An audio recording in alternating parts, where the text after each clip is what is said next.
Now, let's dive into today's story. Chapter 1. 25 Years of Nothing. Vince Montgomery adjusted his tie for the third time that evening, staring at his reflection in the office bathroom mirror. The fluorescent lights cast harsh shadows under his eyes, making him look older than his 52 years. Tonight was supposed to be special. 25 years with Hartwell Engineering, a quarter-century of designing bridges, highways, and infrastructure that would outlast him by generations. The conference room had been decorated with balloons and a banner reading, "Congratulations, Vince." His assistant, Betty, had organized everything, catered food, drinks, even a slideshow of his major projects. The invitation had gone out to everyone: his wife Linda, their children Derek and Ashley, his colleagues, and friends from the industry. Vince walked back to the conference room at exactly 7 o'clock. The table was set for 30 people. The projector hummed softly, displaying photos of the Harrison Bridge he'd designed 5 years ago. Betty stood by the door, checking her watch with a worried expression. "Maybe they're running late?" she offered, though her voice lacked conviction. By 7:30, only Betty and 2 junior engineers remained. The caterers began packing up the untouched food. Vince sat alone at the head table, mechanically eating a piece of cake while watching his career highlights play on loop. The Harrison Bridge, the Interstate 94 expansion, the downtown revitalization project that had won state awards. "Mr. Montgomery," Betty said gently, "I'm so sorry. I don't understand." "It's fine, Betty. You can go home." His voice was steady, but something cold had settled in his chest. Vince drove home in silence, the empty passenger seat a reminder of Linda's absence. Their colonial house in Maple Heights sat dark except for a single light in Derek's old room. At 24, their son still lived at home, claiming he was finding himself after college while working part-time at a gaming store.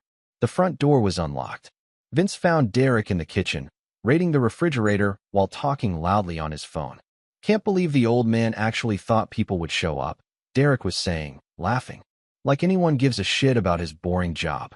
Vince stood frozen in the doorway. "Yeah, Mom's still at Rick's place. She said she'd rather get a root canal than sit through another one of Dad's engineering stories." Derek grabbed a beer, popping it open. "Honestly, we're all just waiting for him to kick the bucket so we can finally get something useful out of this family. Mom can move in with Rick, and I can sell this dump." The words hit Vince like physical blows. Derek continued, oblivious to his father's presence. "Ashley thinks we should put him in a home soon anyway. Dude's becoming a fossil." Derek's laughter was cruel, cutting. "Mom says Rick's already looking at condos for them. They're just waiting for the inheritance to clear." Vince backed away silently, his engineering mind already calculating, processing, planning. In his study, he powered up his computer and began making calls. First, his lawyer, then his financial advisor. By midnight, he had transferred most of his assets to a trust fund with very specific conditions. The house, the investment accounts, the life insurance, all of it restructured. The will was rewritten entirely. Derek and Ashley's college funds, which he'd been planning to expand, were redirected. Linda's access to their joint accounts was quietly severed. Vince Montgomery, who had spent 25 years building bridges, was now systematically burning them. He packed a single suitcase with essentials and left before dawn, taking only his truck and a small account Linda didn't know about. By sunrise, he was 3 states away, beginning a new life that none of them knew existed. Chapter 2. The Missing Person. Linda Montgomery stood in her kitchen 3 days later, screaming into her phone at Derek. "What do you mean he's gone? People don't just disappear." Derek lounged against the counter, a bowl of cereal in his hands. "Chill, Mom. He probably went on some midlife crisis road trip. He'll be back when he gets hungry." But Linda wasn't convinced. She'd returned from Rick's apartment that morning to find Vince's study cleaned out, his clothes missing, and his truck gone. More concerning was the message from their bank about account restructuring that she didn't understand. "This isn't like him," she muttered, pacing. "Vincent doesn't do impulsive things. He plans everything." Rick Hawthorne arrived an hour later, all concern and helpfulness. At 45, he was everything Vincent wasn't: spontaneous, charming, and wealthy from his family's real estate business. He'd been Linda's lover for 8 months, ever since they'd met at the country club. "Maybe he found out about us," Rick suggested, wrapping his arms around Linda from behind. "Impossible. Vincent's completely oblivious." He probably doesn't even remember what I look like anymore. But doubt crept into her voice. Derek's phone rang. Yeah, Ashley's here, he announced. Their daughter burst through the front door, her anxiety palpable. Ashley Montgomery had graduated from State University 6 months ago with a degree in marketing and dreams of opening her own agency. At 22, she shared her brother's sense of entitlement, but with more strategic thinking. I tried calling him 40 times, Ashley said, breathless. It goes straight to voicemail. Mom, what if something happened? What if he had an accident? He's fine, Derek said dismissively. Probably camping somewhere, crying about his pathetic retirement party. You knew about that? Linda snapped. Course I knew. You told me to skip it, remember? Said it would be boring as hell. Linda's face flushed. She had indeed told the children not to attend, claiming they had better things to do. Rick had suggested a romantic dinner instead, and she'd agreed readily. We need to call the police, Ashley insisted. And tell them what? That a grown man decided to take a vacation. Derek laughed, but Ashley was already dialing. Within hours, 2 officers arrived to take a missing person report. They asked standard questions: recent behavior changes, financial troubles, health issues, marital problems. He's been distant lately, Linda admitted carefully. Working long hours, stressed about retirement. The officers were thorough but not overly concerned. Middle-aged men having midlife crises was common. They'd put out a bolo for his truck and check hospitals, but beyond that, they'd wait. Unless there's evidence of foul play or he's considered endangered, we usually give adults time to surface on their own, Officer Rodriguez explained. After the police left, the family gathered in the living room. The silence was thick with unspoken tensions.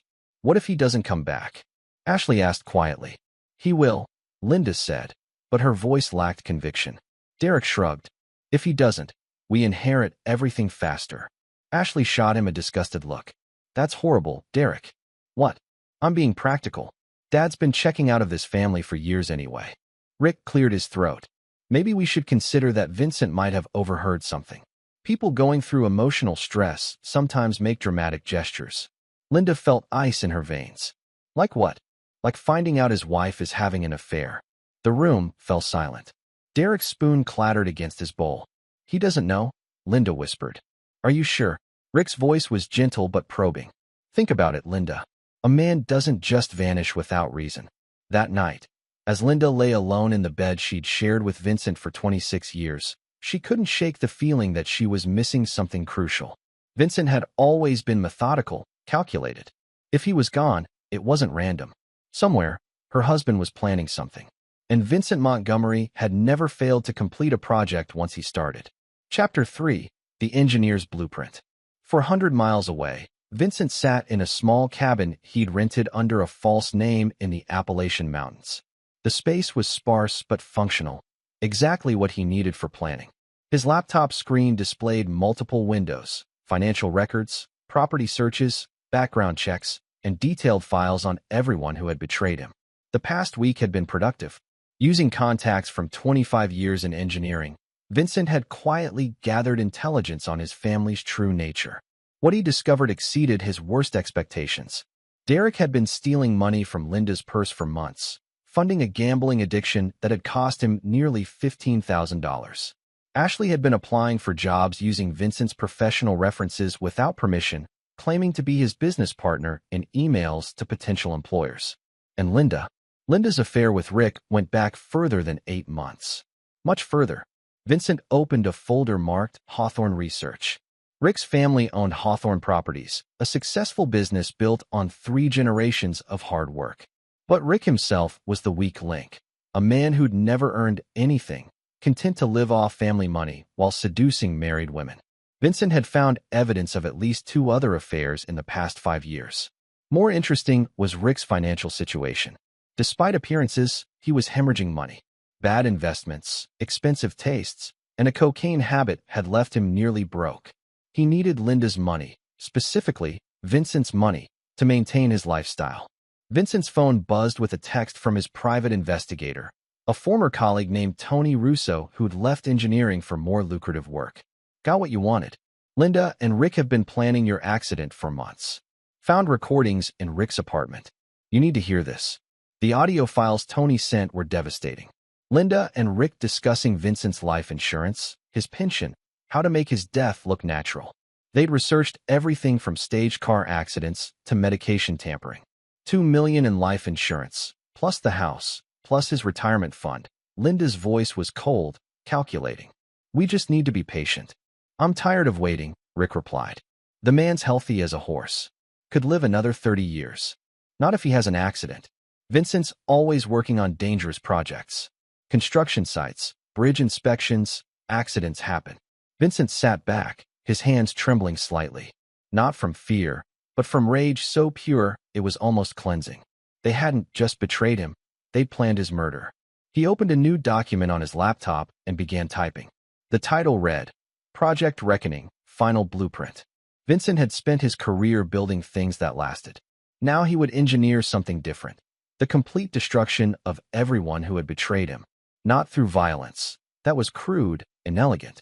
No, Vincent would use what he knew best, systematic planning, precise execution, and the patience to see a complex project through to completion. Phase 1 was already complete. He'd vanished, forcing them to show their true nature to the police and each other. The missing person report created a paper trail that would be useful later. Phase 2 involved financial pressure. Vincent had moved their assets carefully, legally, using trusts and offshore accounts his lawyer had set up years ago for tax purposes. Linda would soon discover she had no access to the family money. The house was mortgaged against accounts she couldn't touch. Rick would watch his lifestyle crumble as Linda became a liability instead of an asset. Phase 3 was more complex. Vincent had been developing it since receiving Tony's recordings.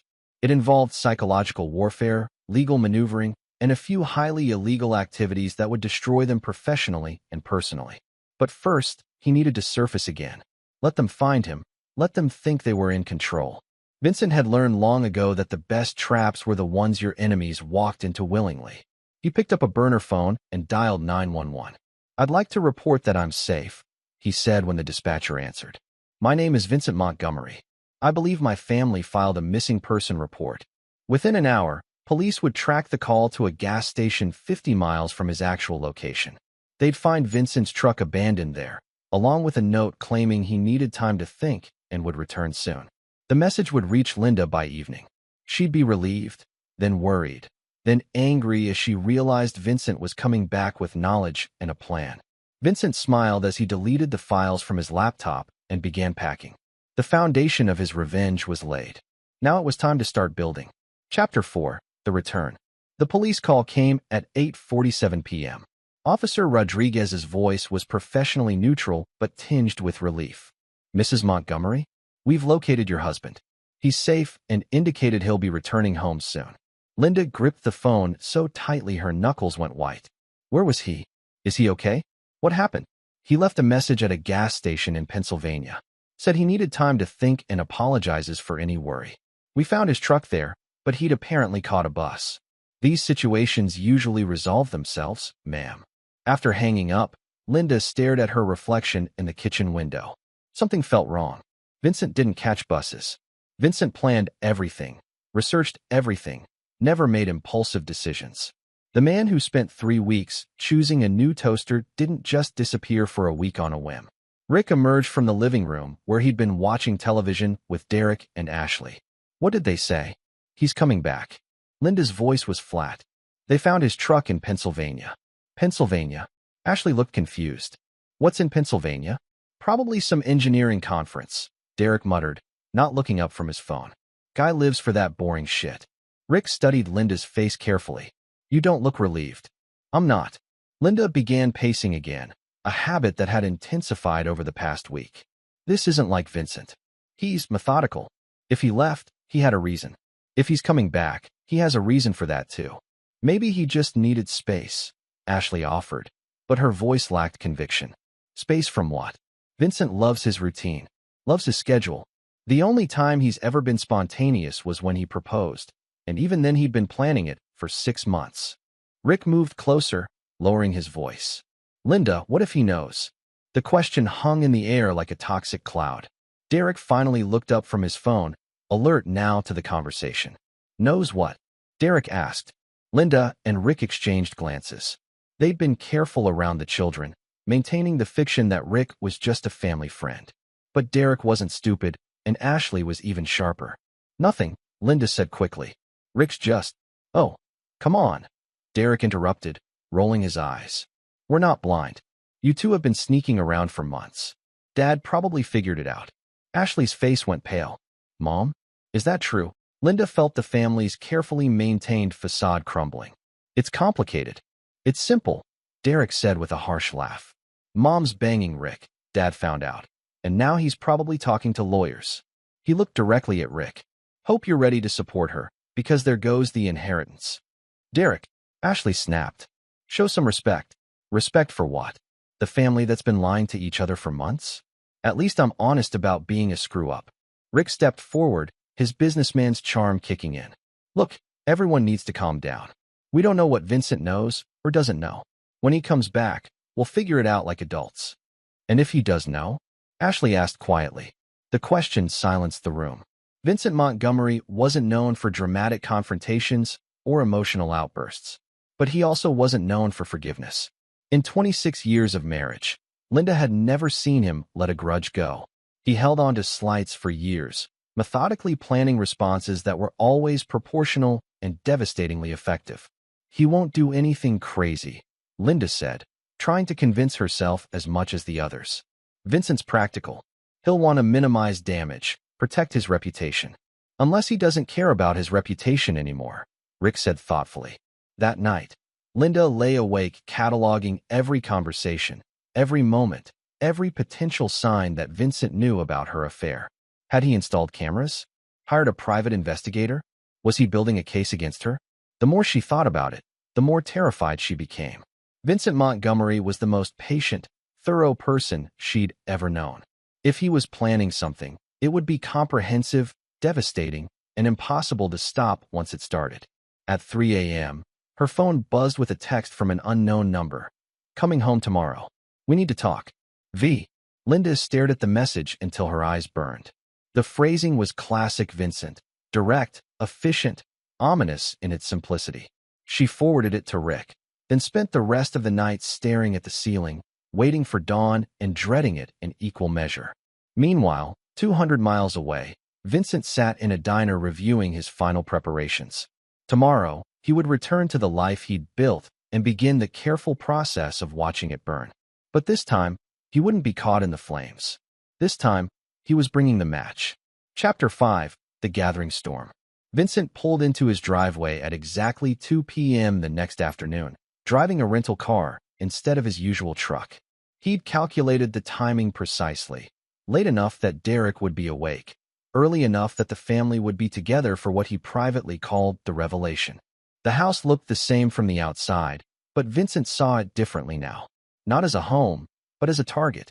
He'd built this life carefully over 26 years, and now he would dismantle it with the same precision. Linda appeared at the front door before he reached it, her face a mask of worry and forced relief. Vincent, thank God you're okay. We were so worried. Were you? His voice was calm, conversational. That's interesting.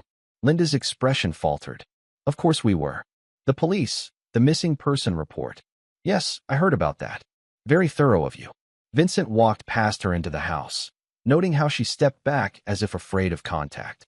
Is everyone here? Derek's upstairs. Ashley's in the kitchen. Vincent, what happened? Where were you? I took some time to think. To plan. He set his bag down deliberately. Is Rick here too? Linda's face went white. Rick? Why would… no, he's not. Linda. Vincent's voice cut through her stammering like a blade. Please don't insult my intelligence. Not now. Derek bounded down the stairs, earbuds around his neck and an energy drink in his hand. Dad. Dude, you can't just disappear like that. Mom was freaking out. His tone was casual, but Vincent caught the calculating look in his son's eyes. Ashley emerged from the kitchen, genuinely concerned. Of all his family members, she'd always been the most honest with him, which made her complicity in the family's betrayal even more painful. Dad, are you okay? You look different. Vincent studied his daughter. She did care about him, in her way, but caring hadn't stopped her from using his name and reputation for her own benefit. Hadn't stopped her from waiting for his inheritance like the others. I'm fine, Ashley. Better than I've been in years, actually. He looked around the living room. His living room, paid for with his salary, filled with furniture he'd chosen. I think we should all sit down. Have a family meeting. A family meeting? Derek laughed. What are we, 12? Sit down, Derek. Something in Vincent's tone made Derek comply immediately. Ashley took her usual spot on the sofa. Linda remained standing, as if ready to run. I said sit down. Linda perched on the edge of a chair, her hands trembling slightly. Vincent remained standing, looking down at them like an engineer surveying a job site. I've had an enlightening week. Learned quite a lot about my family. About what you really think of me. Dad, Ashley started. Please don't interrupt. Vincent's voice remained calm, but there was steel underneath. I heard Derek's phone conversation the night of my retirement party. The one where he explained how everyone was waiting for me to die, so you could inherit something useful. Derek's face flushed red. Dad, you were just telling the truth. For once. Vincent turned to Linda. And you, dear. All those evenings you were visiting friends or at book club. Very creative scheduling. Linda's mouth opened and closed like a fish. Vincent, I can explain. I'm sure you can. You've always been good with explanations. Stories. Fiction. Vincent pulled out his phone and scrolled to an audio file. But I prefer facts. He pressed play. Rick's voice filled the room, crystal clear, $2 million in life insurance, plus the house, plus his retirement fund. We just need to be patient. Then Linda's voice. I'm tired of waiting. The man's healthy as a horse. Could live another 30 years. Ashley gasped. Derek's energy drink slipped from his fingers, clattering to the floor. Not if he has an accident. Linda's recorded voice continued. Vincent's always working on dangerous projects. Construction sites, bridge inspections, accidents happen. Vincent stopped the recording. The silence in the room was deafening. That's not. Linda stammered. It's exactly what it sounds like, Vincent said pleasantly. My wife and her lover planning my murder for insurance money. Very efficiently planned, actually.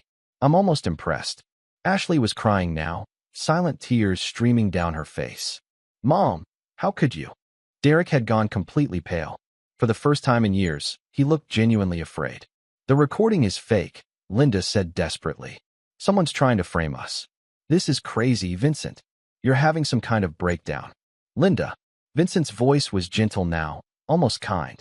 Stop. She stopped. I know about the cocaine in Rick's apartment. I know about your joint bank account at First National.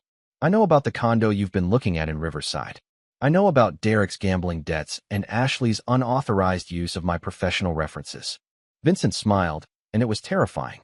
I know everything. He pulled out a manila folder and set it on the coffee table. These are copies of everything I've discovered. Financial records, photographs, communications, witness statements. 26 years of marriage, and you've been planning to kill me for money. Linda lunged for the folder, but Vincent caught her wrist with surprising strength. I wouldn't, he said softly. Those are copies. The originals are in a very safe place. Derek finally found his voice. What do you want? Vincent released Linda's wrist and straightened his shirt. Want? I want nothing from any of you. You've made it clear what this family is worth. He looked at each of them in turn. But I'm going to give you something anyway. A gift. What kind of gift? Ashley whispered. Vincent's smile was cold as winter steel. The chance to see what happens when someone betrays me. Consider it a learning experience. He walked toward the door, then paused. Oh, and Linda? You might want to check your bank accounts. And Derek? Your bookie called. He seemed upset about something. Vincent left them sitting in the ruins of their lies, knowing that the real destruction hadn't even begun yet. Outside, he climbed into his rental car and drove away from the house for the second time in a week. But this time, he wasn't running. This time, he was beginning the hunt. Chapter 6. The Trap Springs. 3 days after Vincent's revelation, the Montgomery family discovered the true extent of their situation. Linda stood in the bank manager's office, documents spread across the mahogany desk like evidence at a crime scene. I'm sorry, Mrs. Montgomery, but you no longer have access to these accounts, Mr. Patterson explained patiently. They've been restructured into a trust with your husband as the sole trustee. That's impossible. These are joint accounts. We're joint accounts. The restructuring was completed legally, with proper documentation. Your husband provided power of attorney papers that you signed last year for tax purposes. Linda's hands shook as she remembered signing a stack of papers Vincent had brought home from his lawyer, something about protecting their assets. She'd barely read them, trusting her husband's financial acumen as she always had. What about the house? Patterson's expression grew more sympathetic. The mortgage has been restructured as well, unless the monthly payments are maintained. He let the implication hang. Linda stormed out of the bank, her phone already ringing with calls from Rick. He'd discovered his own financial situation that morning. The cocaine habit Vincent had mentioned wasn't just knowledge, it was evidence. Photos, video, documented purchases. Someone had been very thorough in building a case. At home, Derek was discovering his own nightmare. The bookie Vincent had mentioned wasn't just upset, he was murderous.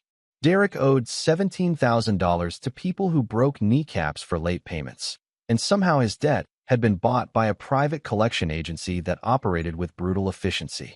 Ashley found her own career prospects crumbling.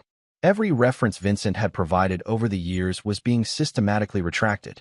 Emails to potential employers detailed her unauthorized use of his reputation, destroying her credibility in the marketing field before she'd even started.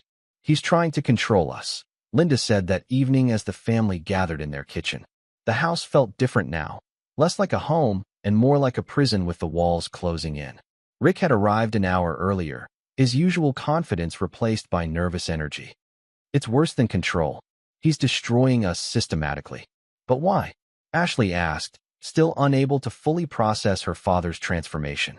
"I understand being angry, but this is Vincent," Derek said quietly. "I always thought he was weak, but he's not. He's patient.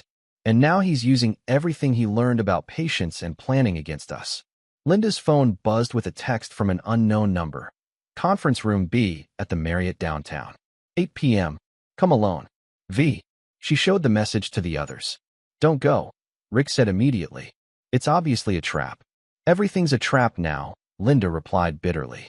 "At least this way I might learn what he wants." "He told us what he wants," Derek said. "To watch us burn." But Linda was already getting her purse. She'd spent 3 days watching her life disintegrate while Vincent remained invisible, pulling strings like a puppet master.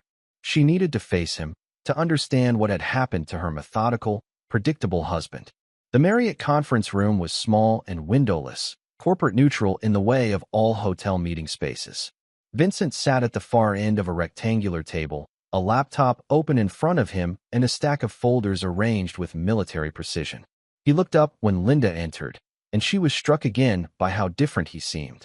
Not just angry or hurt, but transformed into something colder and more calculating than she'd ever imagined he could be.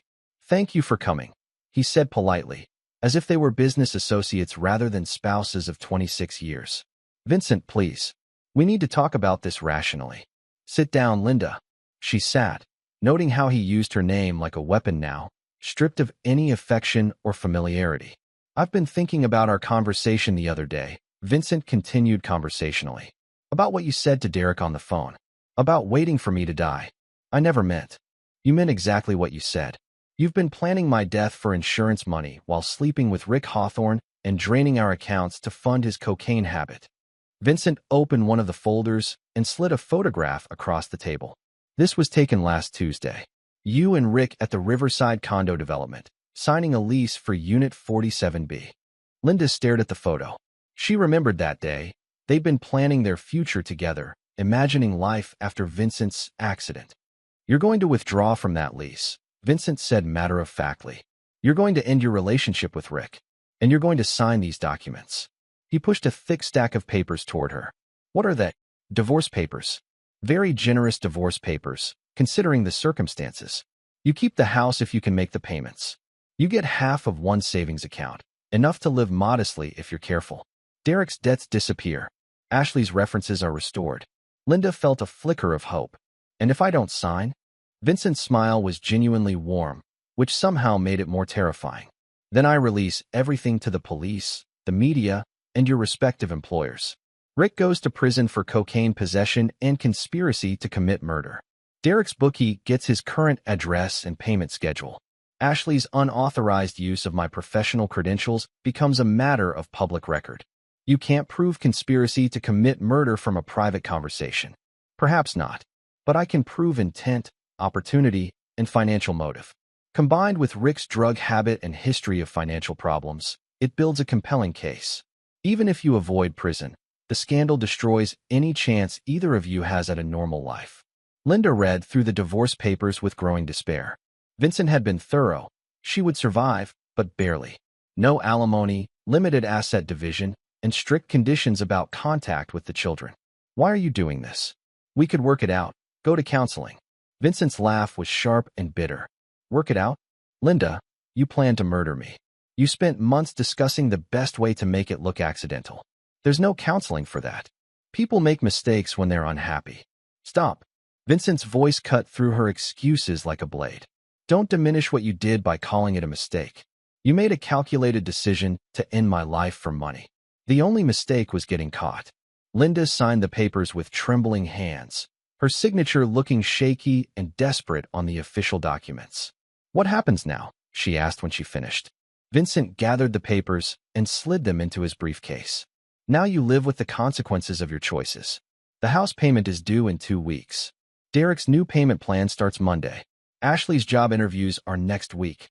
I've provided new, accurate references. He stood and straightened his tie, looking every inch the successful engineer she'd married 26 years ago. Vincent, she called as he reached the door. Do you hate me? He paused without turning around. No, Linda. Hate would require me to still care about you. What I feel is much worse than hate. What? Indifference. Vincent left her sitting alone in the conference room, surrounded by the wreckage of their marriage and the systematic destruction of everything she'd planned for her future. Outside, he climbed into his rental car and checked his phone. Tomorrow, he would begin the final phase of his plan. Tonight, he would celebrate the successful completion of another complex engineering project. Some bridges, he reflected, were meant to be burned. Chapter 7. The Inheritance Revealed. 6 months later, Vincent stood in the cemetery where his father was buried, reading the inscription on the weathered granite headstone. Thomas Montgomery, engineer, father, builder of lasting things. The irony wasn't lost on him that he was about to complete the most lasting thing he'd ever built. Not a bridge or a building, but a legacy of consequences that would span generations. His phone buzzed with a text from his lawyer. Everything's ready. The will reading is scheduled for tomorrow. Vincent smiled grimly. Tomorrow would be the day his family learned the final truth about their situation. Not just that they'd lost access to his money, but that there never was any money to lose. Not in the way they'd imagined. The past 6 months had been illuminating. Linda had managed to keep the house by taking a job as a receptionist and moving Derek's gambling debts to a legitimate payment plan Vincent had arranged.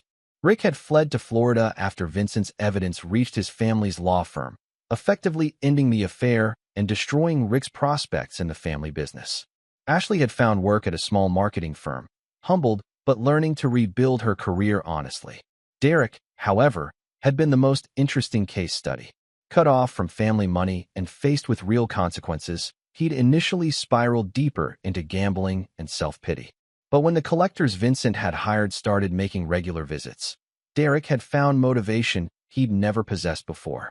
He'd taken a job at a construction company, hard labor that left him too exhausted for gambling. For the first time in his adult life, Derek was earning his own money and paying his own bills. Vincent had observed all of this from a distance, like an engineer monitoring a stress test on a bridge. Each family member had been forced to discover who they really were when the safety net was removed. The results had been educational. Now it was time for the final phase of his plan. The law office of Henderson, Bradley and Associates was elegant in the way expensive lawyers preferred. Dark wood, leather chairs, and an air of respectability that money could buy. Linda arrived first, wearing the kind of modest dress she'd never owned during their marriage. Derek followed, looking uncomfortable in an ill-fitting suit he'd clearly borrowed. Ashley came last, checking her phone and glancing around nervously. Vincent was already seated when they arrived, having spent the morning with Mr. Henderson reviewing the final details. He nodded politely to his family as they took seats across from him, the conference table serving as a barrier between his new life and the wreckage of his old one. Thank you all for coming, Mr. Henderson began, adjusting his glasses. We're here to discuss the estate of Vincent Montgomery. Linda looked confused. Estate? Vincent isn't dead. No, Henderson agreed. But Mr. Montgomery has executed what's called a living will distribution. He's chosen to distribute his assets while alive to ensure his wishes are carried out precisely. Derek perked up for the first time in months. Despite everything that had happened, the prospect of inheritance still motivated him. Henderson opened a thick folder. The estate consists of several components. First, the primary residence at 847 Maple Heights Drive. That goes to Mom, right? Ashley asked hopefully. Actually, the house has been sold. The proceeds were used to establish the Montgomery Family Trust, administered by Mr. Vincent Montgomery as sole trustee. Linda's face went pale. Sold? When was it sold? Last month, Vincent said quietly. I gave you all 30 days' notice, as required by law. The papers were served to each of you individually. Derek's confusion was evident. But we've been living there. You've been renting, Henderson explained. The new owners have been very understanding about the transition period, but that arrangement ends next week. Ashley was reading through her copy of the documents. Dad, what is this? Where are we supposed to go? Vincent stood and walked to the window, looking out at the city he'd helped build through decades of infrastructure projects. That depends entirely on you. Henderson continued reading from the will. The Montgomery Family Trust contains approximately $2.3 million in assets, including real estate proceeds, investment accounts, and life insurance benefits that Mr. Montgomery cashed in early. The room fell silent. Even with everything that had happened, the number was larger than any of them had expected.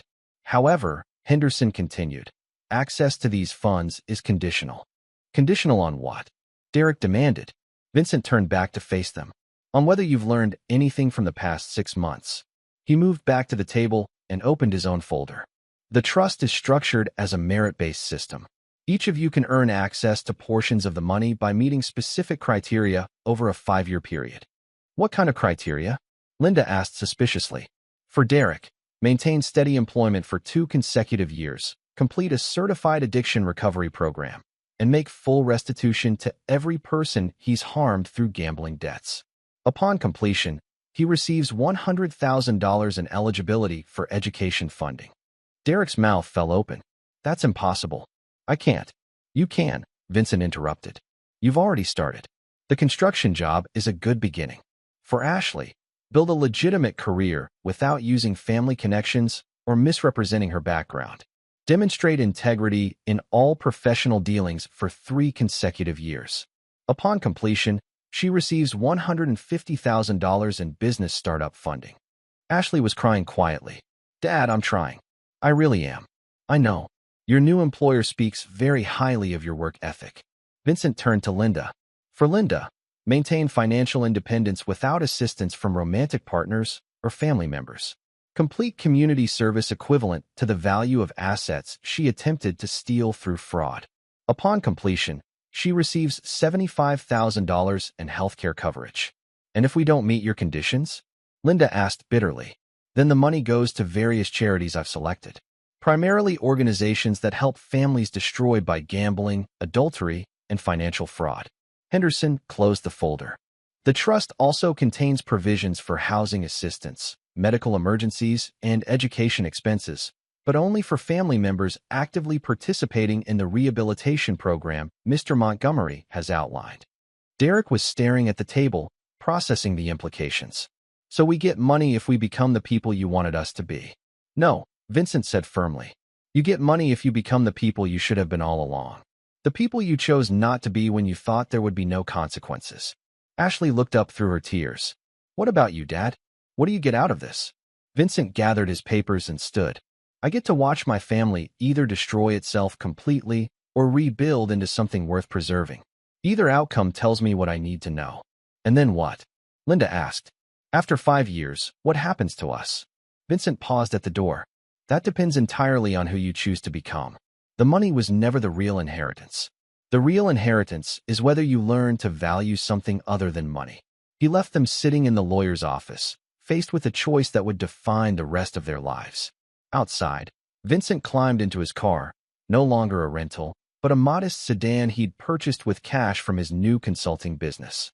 26 years of marriage, 25 years at Hartwell Engineering, and 52 years of life had taught him one fundamental truth. The strongest structures weren't built on foundations of sand. They were built on bedrock, solid, uncompromising, and able to withstand any storm. His family would either find their bedrock or crumble completely. Either way, Vincent Montgomery had finally built something that would last. Chapter 8. The Price of Truth. 1 year after the will reading, Vincent received 3 very different phone calls that revealed how his family was responding to their imposed rehabilitation. The first call came from Derek's supervisor at Brennan Construction. "Mr. Montgomery? This is Mike Brennan. I wanted you to know your son was promoted to crew leader today. Kid's been busting his ass for 8 months straight, never missed a day. Thought you should hear it from me." Vincent thanked Brennan and made a note in Derek's file. His son was making genuine progress. The gambling addiction program was working, and the steady income had given Derek his first taste of genuine self-respect. It was painful to watch sometimes, seeing his son struggle with basic adult responsibilities most people learned at 18. But Derek was learning. The second call came from Ashley's employer at Meridian Marketing. "Mr. Montgomery, I wanted to update you on Ashley's progress. She's exceeded all our expectations. Landed 3 major accounts this quarter using nothing but honest work and creative thinking. I know you asked us not to give her special treatment because of your references, but she's earning recognition on her own merit now." Ashley had been the quickest to adapt, perhaps because she'd always had the most integrity of his children. Losing the family safety net had forced her to develop real skills instead of relying on connections. She was becoming the professional she'd always had the potential to be. The third call was the most difficult. "Vincent, it's Linda." Her voice was tired, older somehow. "I wanted you to know I finished the community service requirement. 18 months of working at the women's shelter. I thought you should hear it from me." Vincent had monitored her progress through the shelter's director, who spoke highly of Linda's dedication to helping women escape abusive relationships. The irony wasn't lost on either of them. Linda was counseling women who'd been betrayed by the people they trusted most. "How are you doing, Linda?" "I'm different. The work at the shelter, seeing what real problems look like. It's changed my perspective." Her voice cracked slightly. "I need to tell you something." Vincent waited. "I found Rick." Vincent's blood went cold. "Where?" "Florida. He's been calling me for months, asking for money, begging me to run away with him.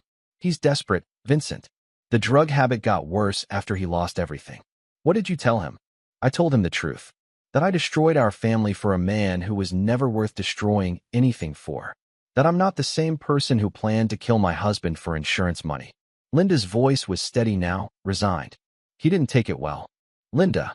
He threatened to come back. Said he'd tell everyone the divorce was fake, that you coerced me into signing papers. He's desperate enough to try anything." Vincent closed his eyes. He'd been so focused on rebuilding his family that he'd underestimated the external threat Rick still posed. A desperate addict with nothing left to lose was dangerous in ways that even Vincent's methodical planning couldn't fully account for. "Where are you now?" "At work." "The shelter." "Vincent, I'm scared. Not for me, but for Derek and Ashley. Rick knows where they live, knows their routines." Vincent was already moving, grabbing his keys and the secure phone he used for serious business. "Stay at the shelter tonight. Call Derek and Ashley. Tell them to vary their routines. I'll handle Rick." "How?" "The same way I handled everything else. Thoroughly." Vincent's private investigator, Tony Russo, met him at a diner in downtown 30 minutes later. Tony had been monitoring Rick's activities in Florida as a precaution, and the news wasn't encouraging. "Guy's completely off the rails," Tony reported over coffee. "Lost his apartment 2 months ago, been sleeping in his car. The family cut him off completely after your evidence package reached them. He's desperate, unpredictable, and high most of the time." "How dangerous?" "Dangerous enough. He's been asking questions about your family's addresses, work schedules. Even tried to hire someone to deliver a message to Linda. My contact in Florida PD says he's on their radar, but they can't arrest him for being a desperate ex-boyfriend." Vincent studied the surveillance photos Tony had provided. Rick looked like a different person, gaunt, hollow-eyed, consumed by addiction and rage. This wasn't the charming businessman who'd seduced Linda. This was something feral and broken. Options. Legal options are limited. He hasn't actually threatened anyone directly, and stalking laws are hard to enforce across state lines. Tony leaned forward. Illegal options are more effective. Vincent considered this carefully. Everything he'd done to his family had been legal, if ruthless. But Rick represented a threat to the people Vincent was trying to rebuild, and sometimes engineering required demolition before construction could begin. Tell me about the illegal options. Tony smiled grimly. Rick's carrying drugs across state lines to support his habit. Interstate trafficking is a federal crime. If someone were to tip off the DEA about his travel patterns, complete with evidence of drug purchases and transportation, how long would he serve? With his quantity and the interstate element? 7 to 10 years minimum. Maybe more if we can prove he was planning to distribute. Vincent nodded slowly. Make the call. You sure? Once this starts, there's no taking it back. Rick made his choice when he threatened my family. I'm just ensuring he faces the consequences. 2 days later, Rick Hawthorne was arrested at a traffic stop in Georgia with enough cocaine in his car to guarantee a federal conviction. The evidence package that reached the DEA was thorough, documented, and devastating. Rick's desperate phone calls to Linda stopped immediately. Linda called Vincent that evening. I saw the news about Rick's arrest. Did you? You did that. I protected my family from a credible threat. Nothing more, nothing less. Linda was quiet for a long moment. The woman I was a year ago would have been horrified. The woman I am now is grateful. Which woman is real? Both. But I prefer the one I'm becoming.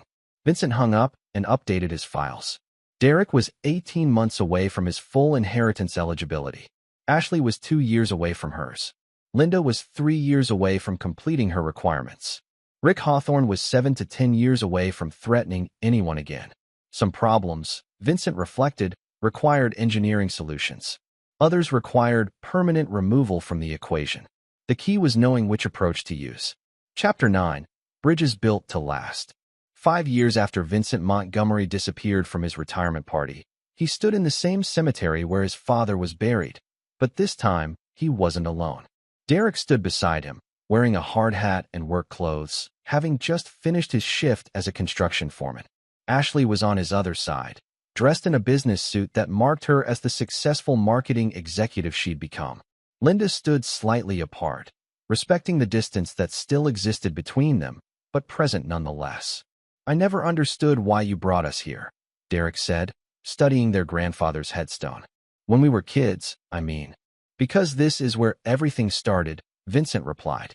Your grandfather built things that lasted. Bridges, buildings, foundations. I wanted you to understand what legacy really means. Ashley held a manila folder that contained documents they'd all been waiting 5 years to see. The trust evaluation reports came in yesterday. Vincent nodded. He'd received copies from Henderson that morning, though he'd been monitoring everyone's progress continuously. The results were illuminating.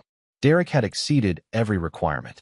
2.5 years of steady employment, promotion to foreman, completion of not just 1 but 2 addiction recovery programs, and full restitution to everyone he'd harmed through gambling. More importantly, he'd married a woman named Sarah, a nurse he'd met in group therapy, and they were expecting their first child. I keep waiting for you to tell me this was all fake, Derek said quietly, that there's some final punishment coming. The only punishment was the consequences of your own choices, Vincent replied. Everything after that has been your decision.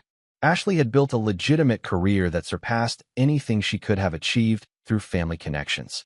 Her marketing firm now employed 12 people and had been featured in industry publications for innovative campaigns. She'd also started dating a teacher named Michael, a man who knew nothing about the Montgomery family drama and loved Ashley for who she'd become, not who she'd been. I understand now why you did it, Ashley said. We were never going to grow up as long as we had the family money as a safety net. Linda's transformation had been the most dramatic. The community service at the women's shelter had led to a full-time position as a counselor, then training as a social worker. She'd completed her bachelor's degree at 49 and was considering graduate school. The woman who'd once planned murder for insurance money now spent her days helping abuse victims rebuild their lives. I have something to tell you all, Vincent said, opening his own folder. The trust evaluations weren't just about whether you'd earned access to the money. They were about whether you'd learned to live without it. He pulled out a document and handed it to Ashley. The money is yours, as promised. All of it. Derek gets his full amount plus education funding for his children. Ashley gets hers plus the business expansion capital. Linda gets hers plus healthcare coverage for life. Derek's eyes widened. All of it. Even after. Especially after. Vincent's voice was firm. You've proven you can live without family money. Now you've proven you can be trusted with it. Linda stepped forward slightly.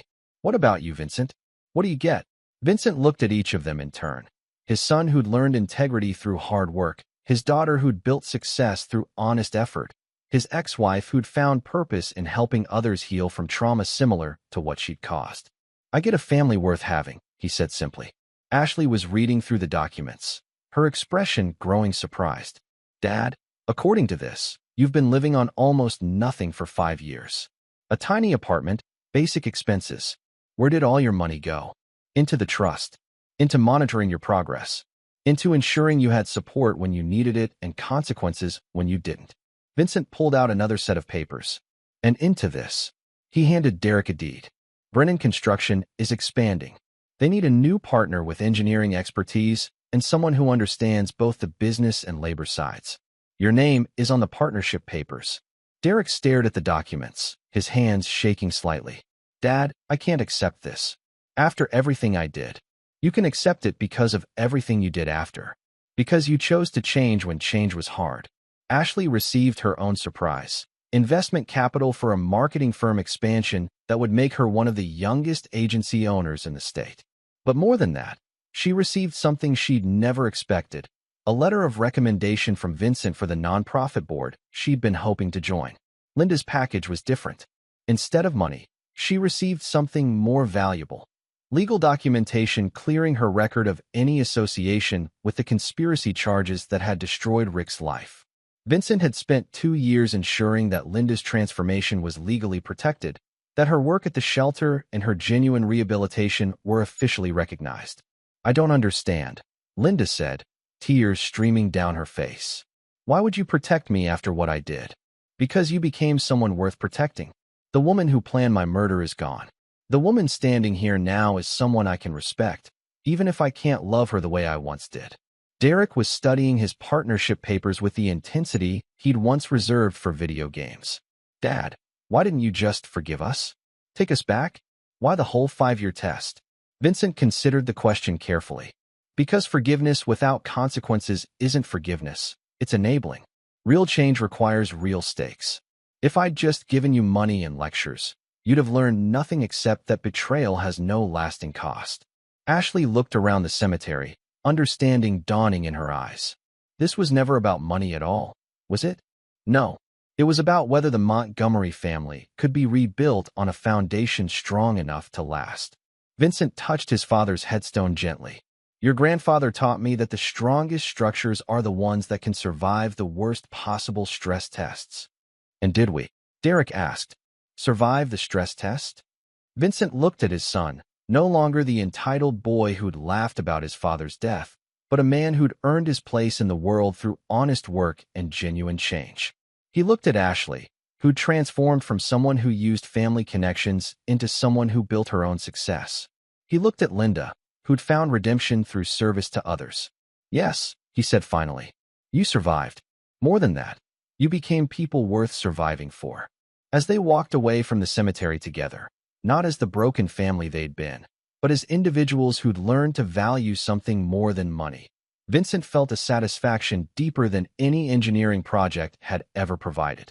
He'd spent 25 years building bridges and roads that would outlast him. But his greatest engineering achievement was walking beside him now.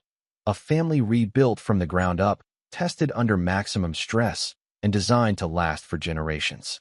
Some bridges, Vincent reflected, were worth burning to build better ones. The Montgomery family legacy would endure, not because of money, but because they'd finally learned what was truly worth inheriting. Epilogue. 10 years later. Vincent Montgomery sat in his office at Montgomery & Associates, the engineering consulting firm he'd built after leaving Hartwell. Through his window, he could see the Davidson Bridge, his latest project and perhaps his finest work. But the real masterpiece was the framed photo on his desk. Derek and Sarah with their 3 children, Ashley and Michael at their wedding, and Linda receiving her master's degree in social work. The phone rang, interrupting his thoughts. Dad, it was Ashley's voice, excited and slightly breathless. I have news. The adoption agency called. Michael and I are approved. We're going to be parents. Vincent smiled, remembering another phone call from years ago, Derek's cruel laughter about waiting for inheritance. Now his children called to share joy, not to mock him behind his back. "Congratulations," he said warmly. "Your grandfather would be proud. Of the adoption, of the family we've all become." After hanging up, Vincent returned to his blueprints. He was designing a children's hospital, a project that would benefit from the donation Derek's construction company was providing and the marketing campaign Ashley's firm was running pro bono. Even Linda was involved, consulting on trauma-informed design for the pediatric wing. The Montgomery family had learned to build things that lasted. Not just wealth or success, but character, integrity, and the kind of love that survived any stress test. Vincent Montgomery had finally created his masterpiece, a family worth inheriting.